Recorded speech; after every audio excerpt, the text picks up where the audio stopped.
everybody. It's Monday night. Thanks.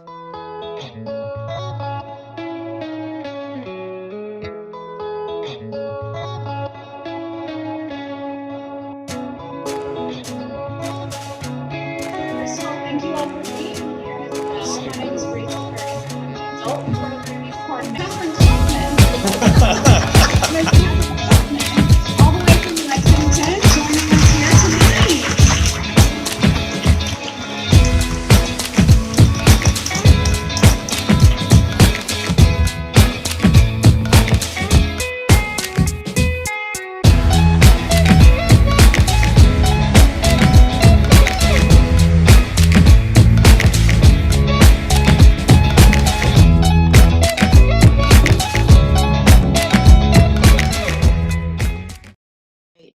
So welcome everybody to Monday Night Live in Lexington. My name is Kathryn Kauffman, and I'm a psychic medium here in Lexington, Kentucky.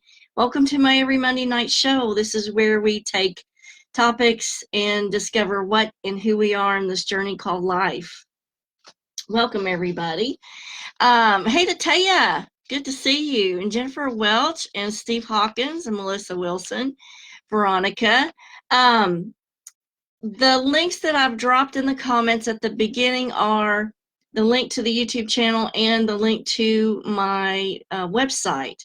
So if you want to watch past shows of Monday night, click on that link there and it will take you to the YouTube channel. And if you want a full personalized psychic reading, just check out my website. It's got an online scheduler that's really handy to use. Hey to Marianne and Anissa K. Sturgill over on the professional page. Another thing is tomorrow it is St. Patrick's Day. And as you can see, I have my St. Patrick's Day stuff here. The drinking cats and the shamrock. I'm trying to cheer things up for you guys tonight. So hopefully that'll put a little zip in your step. Because tonight's topic is a little bit heavy.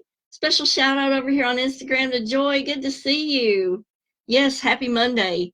Tonight's topic is a little bit heavy, and I didn't realize that I was presenting this at this time, but you know, this was already on the schedule. I knew some people were wanting to hear it, so I couldn't change it, and I thought, well, why not?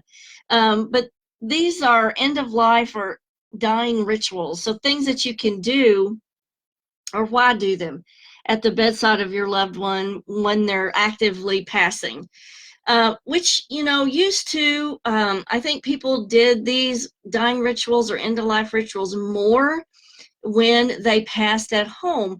But nowadays, most people pass in hospitals and nursing homes.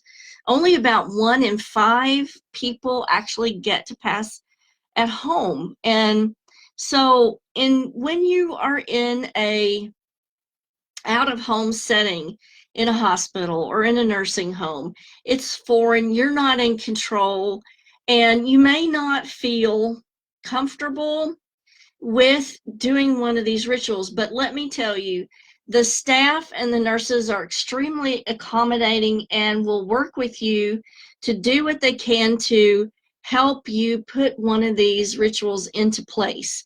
And I would say pretty much all of them are willing to go a little bit extra mile to do that. So don't be afraid to, you know, make your requests known and ask the staff what kinds of things are okay to do, what kinds of things are not. Hey to Angel Lee and Kitty Littrell and Charlotte Northcutt. Good to see you guys. Let me jump over here to the professional page. Hey to Rita Fox. Thanks for joining us, and Melissa Wilson. So, yeah, go ahead and mention what you want to do to the staff. They will be more than happy to help you out. So, why do an end-of-life ritual? This helps the person experience not only a peaceful type of passing, but maybe even a sacred type of passing. And that brings a lot of ability for reconciliation, acceptance. It can really put to rest and kind of settle the spirit as they are transitioning. And it acts as you kind of act like a guide or a connection for that person to where they're transitioning to.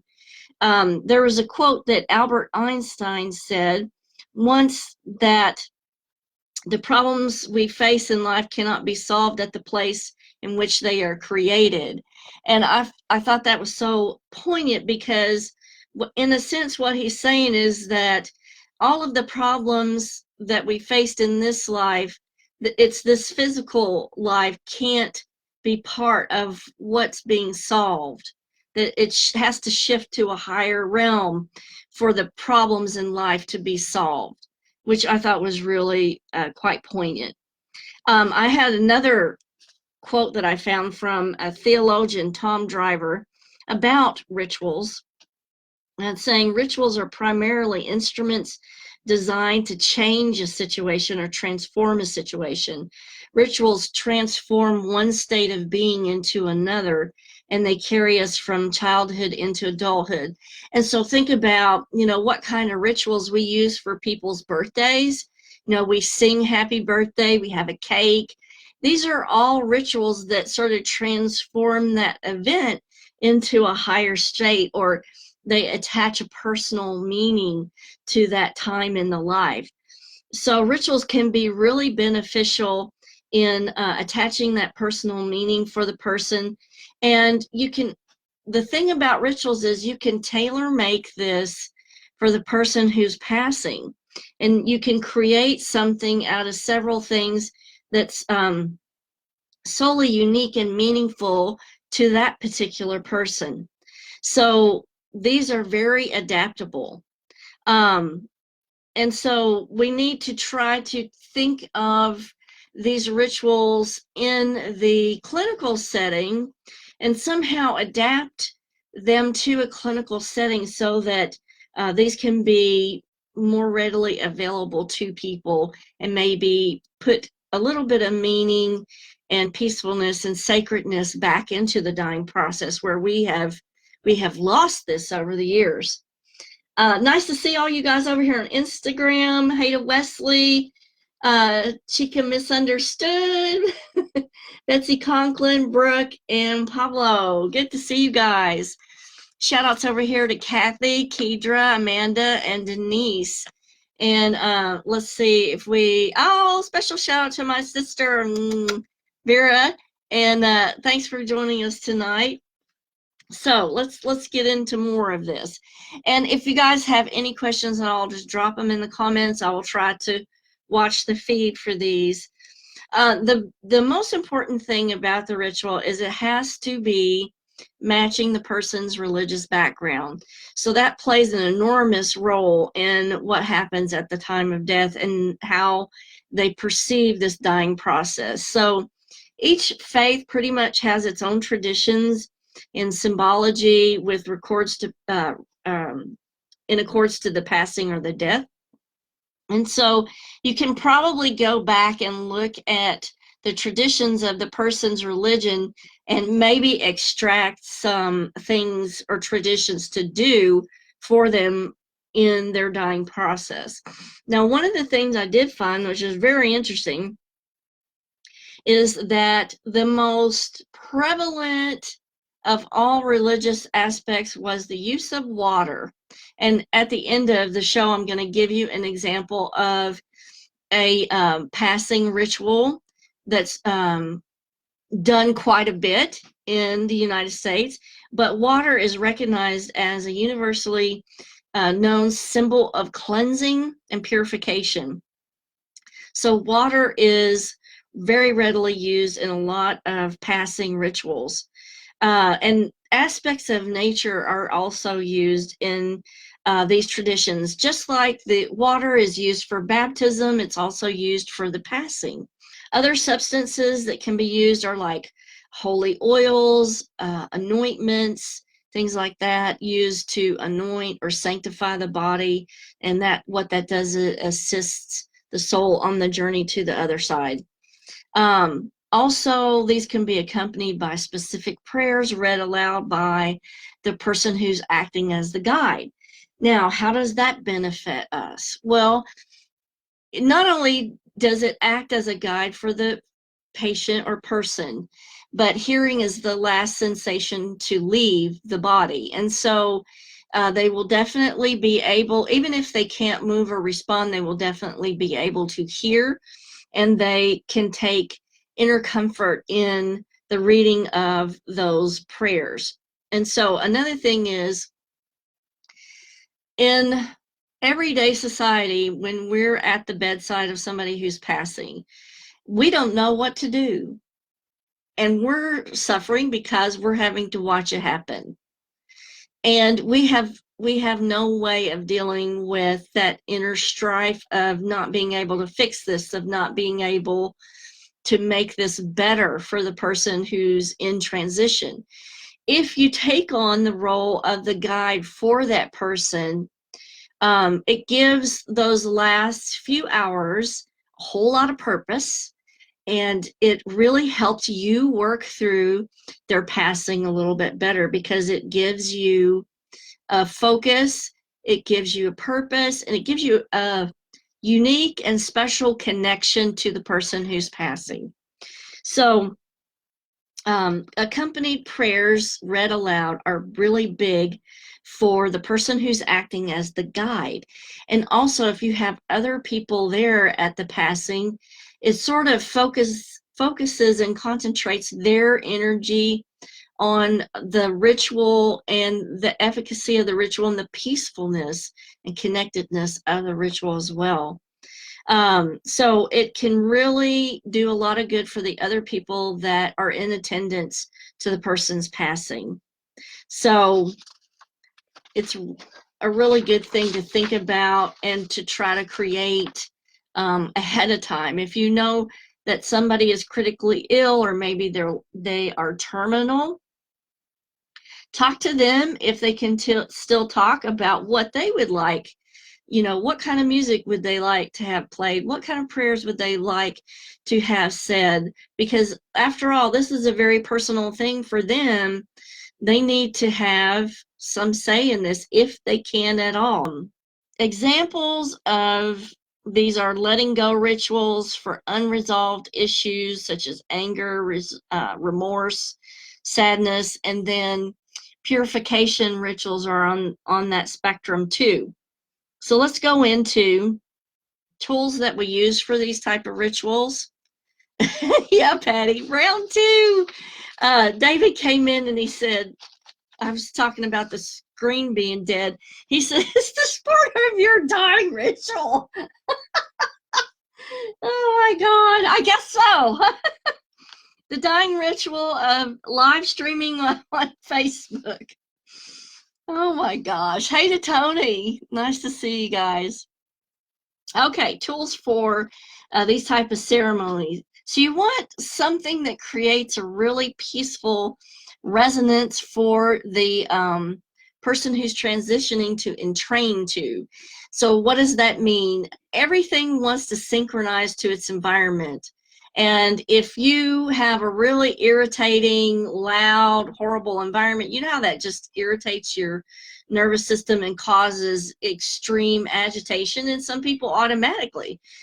And so that's what's happened there, is they've entrained to their environment. So what we want to do is to provide a very peaceful, soothing type of resonant state so that the person will entrain to that and making the transition a little bit easier. Hey to Sandra Lee Small and Katie Davis.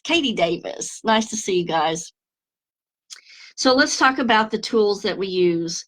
Again, they need to be in that person's religious or spiritual orientation, because these are very personal type of things for that person. Lighting, okay, soft lighting, no bright lights. If you're at home and you can do this, because some people are on oxygen, so this is not, you're not able to do it. But if you can burn a candle, make sure it's not a really strongly scented one, because that can affect a person as they're transitioning. Soft burning candles. Now you can recreate that soft burning candle light by using one of those electrical, it looks like a candle, but it runs off of a battery. that gives a really pleasing atmosphere.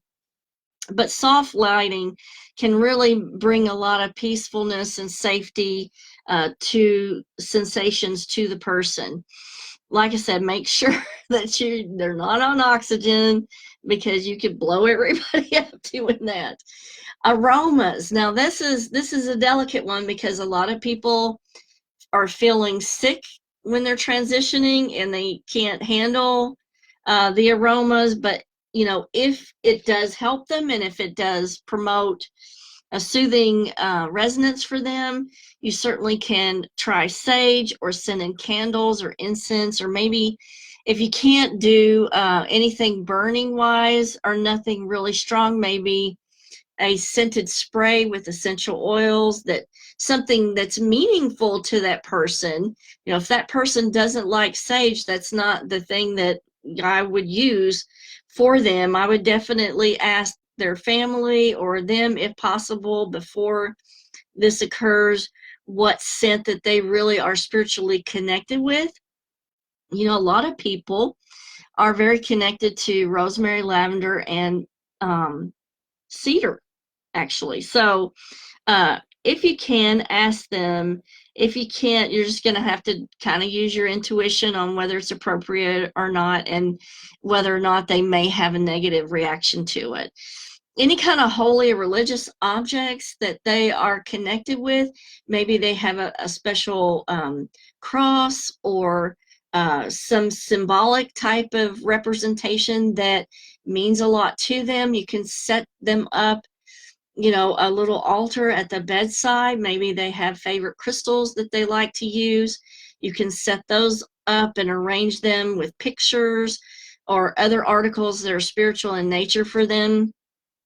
The music needs to be soft and peaceful and appropriate to produce a calming type of atmosphere.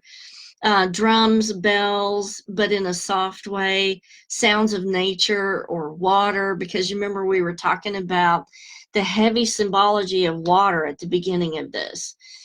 Prayers, any type of incantations or prayers that are specifically meaningful to that person, that can be recited in their final moments. Sometimes just silence. Just producing a state of silence allows transition to go faster and smoother. And that's not always available in a clinical setting, because the workflow creates a lot of noise. But we do our best. So sometimes soft music can kind of cover up the clinical sounds that are happening in the background. Either way, as long as you present these rituals in a really loving, meaningful way for the person, it can be really beneficial for them. Okay, so Sophianne has a question: how many cases of corona were you at? I think it's up to 21 now, with a lot of other people who are being tested. So our community is kind of shut down right now to prevent the spread, which is a wise thing to do. And we know what to do, so I'm not too worried about it. Let's talk about the brain and the dying ritual. Now, it's really important to address all the levels of the brain to the person through ritual and ceremony, because we have three parts of the brain that we're dealing with: the reptilian or lizard brain, and this is the primitive brain that powers primary functions, survival type of situations, and reproduction.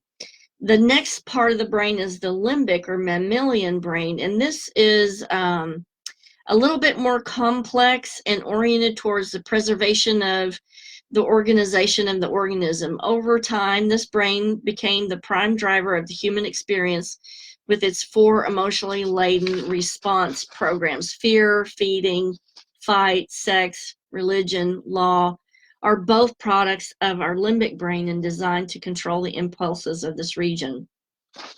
Then we have to address the neocortex, which is the new brain of science and individuality. And this brain probably only appeared 100,000 years ago. And so, it was a big leap in our brains at this time, and it provides logical, rational thinking. Um, and it kind of addresses superstitions and ritualistic thinking of the limbic brain. It works to make sense of it all.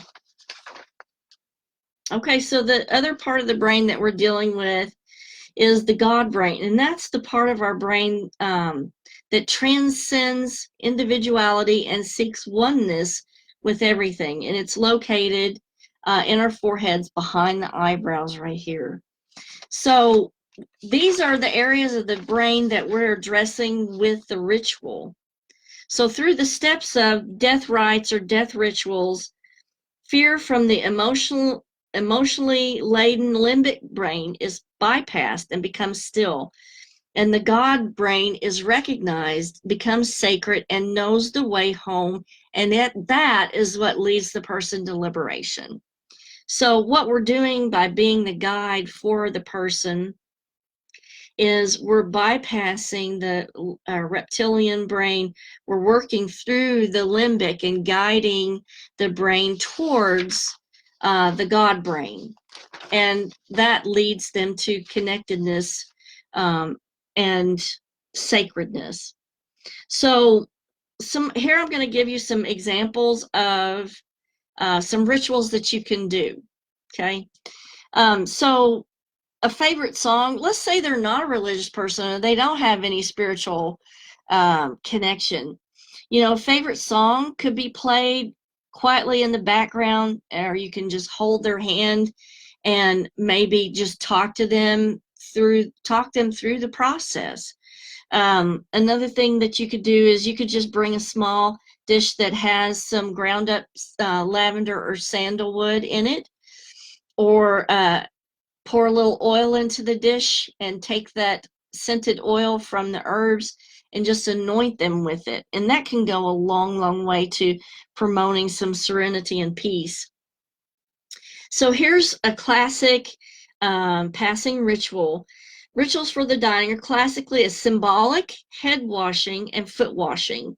If the person cannot go to the ocean because salt water, it was known that salt water was the best for them to use, and a lot of people, they were actually taken to the ocean. But if you can't take them to the ocean, then you bring the ocean to them, which means you make the water sacred, pray over it, and put salt in it to where it has the consistency of salt water. And then you can do the head washing or the foot washing. And this can be done in a clinical setting. You can also place frankincense and oil or myrrh oil into the salt water. If you can get a hold of hyssop. Hyssop is a really good herbal that's used for a lot of dying rituals. And that can be added to the bowl to perform the head washing and foot washing. Another thing that's really good to use is Psalm 16. Psalm 16 is pretty much for protection of the dying person, and it can be said in the room to provide safe passage for that person as they transition. Now, if you can't do, let's say they're hooked up to too many machines and you can't do a head bath or a foot bath, all you have to do is put your towel or your washcloth down in the salt water and lay the solution next to the head, or maybe on the back of the head or on the top of the feet, and wrap that around the feet. So if you can't do the head washing or the foot washing, you definitely can use a towel or a washcloth to do that. Another thing is when you're acting as the guide for the parting person, and they're transitioning through this process, you could possibly see that they may get a little bit agitated at certain points in the transition. And what's happening with that is that the etheric or soul is actually fluxing in and out of the body. And when it does that, it's sort of like it's practicing for leaving. And the body's not quite ready yet to disconnect. They're fluxing in and out of the body, getting ready to leave, and the body's not quite ready to let go. So what it's going to feel like to them is it's going to feel like they're falling. And so a lot of patients, I noticed in the old days when I was an ICU nurse, would grab onto the side rails or clutch at the air, because it does feel like you're kind of floating or falling into midair. So you as the guide, and remember, they can still hear, because hearing is the last thing to go. You as the guide can explain to them in their ear that it's just a falling sensation that's normal for transitioning, and that this will pass very soon and it will be over, very soon, and for them to just work with this. Remind them that they will feel much better and will be at peace, and they will not have these worries of the body very soon, so that it gives them a feeling that things are going to be taken care of, and it takes a lot of that fear away. Now, 4 times of being disconnected. I definitely am going to have to call the internet provider tomorrow and see what can be done with that. Yes, Melissa says, give your loved one permission to transition. Absolutely. They need to know that you're going to be okay. Things are going to be taken care of, and it's their time for them to meet their destiny and to be with the people that are waiting for them on the other side. If they start talking about the fact that they're seeing people that are there that have passed on, that's a real comfort to you as the person sitting next to the bed, because you know that those entities are there for their higher good and there to help take care of that person as they transition. So Jennifer says, I'm on a class now, sorry. Oh, I'm sorry, Jennifer. This is like the 4th time the feed has gotten interrupted, and I'm going to have to patch this show together. So, Barbara, I think the reason you keep getting kicked off is probably my internet feed sucks right now, and I'll find out what to do about that. So anyway, I hope you guys enjoyed this content, what little you got to see of it. Next week, we're going to do a really neat subject, and I want to ask you guys to message me, like DM me on Instagram or Facebook Messenger me with your stories. We're going to do the subject of phone calls from the dead. And I know of a lot of people, and I've had this happen to myself, have had phone calls and texts from people who have passed on. And so message me with your accounts if you've had anything like this happen to you. Message me, and I will go over all that, and we'll see about putting some of the stories on the show. So you guys have a fabulous week, even though you're going to be cooped up at home. And don't forget, the businesses, please support these small businesses, guys. Share their posts. Give them a little love, maybe even like a $5 donation. It can make the difference, I promise you. Kisses from Kentucky, and I will see you guys next Monday night for Phone Calls from the Dead.